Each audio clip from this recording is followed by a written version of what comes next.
اندر پر مسجد کی ذمہ داری رکھ دی ہے. اور کیا پتہ نہیں ہے کہاں لگے رہتے ہیں، اسی وجہ سے تو آج مسئلہ بنا ہے. ہوا کیا ہے میرے بھائیوں، اور اتنا غصہ کس بات کا آپ لوگ کر رہے ہو؟ آپ کو نہیں پتا آپ کے مؤذن نے 2 دفعہ اذان دے دی ہے؟ بالکل مجھے پتہ ہے، میں نے خود اس کو دوسری دفعہ اذان دینے کے لیے کہا تھا. آپ وجہ بتانے کی زحمت کریں گے آپ نے ایسا کیوں کیا؟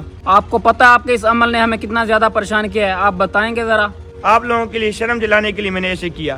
جب پہلی اذان ہم نے دی تو آپ لوگ نماز پڑھنے آئے نہیں، جب دوسری اذان دی تو آپ لوگ مسجد میں لڑنے کے لیے آ گئے. تو میرے بھائیوں یہ مسجد آپ لوگوں کے لیے بنائی گئی ہے، تو آپ لوگ یہاں سجدہ دے کے اللہ کے گھر کو آباد کرو، نہ کہ صرف امام مسجد اور مؤذن پہ چھوڑ دیں. جماعت میں صرف 5 منٹ رہ گئے تھے اور آپ لوگ یہاں پہ کوئی مسجد نماز پڑھنے نہیں آئے.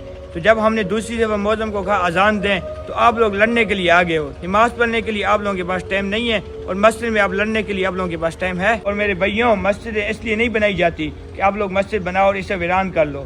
مسجد اس لیے بنائی جاتی ہے کہ آپ لوگ یہاں پہ سجدہ کرو اور اللہ کے گھر کو آباد کرو. تو آپ لوگ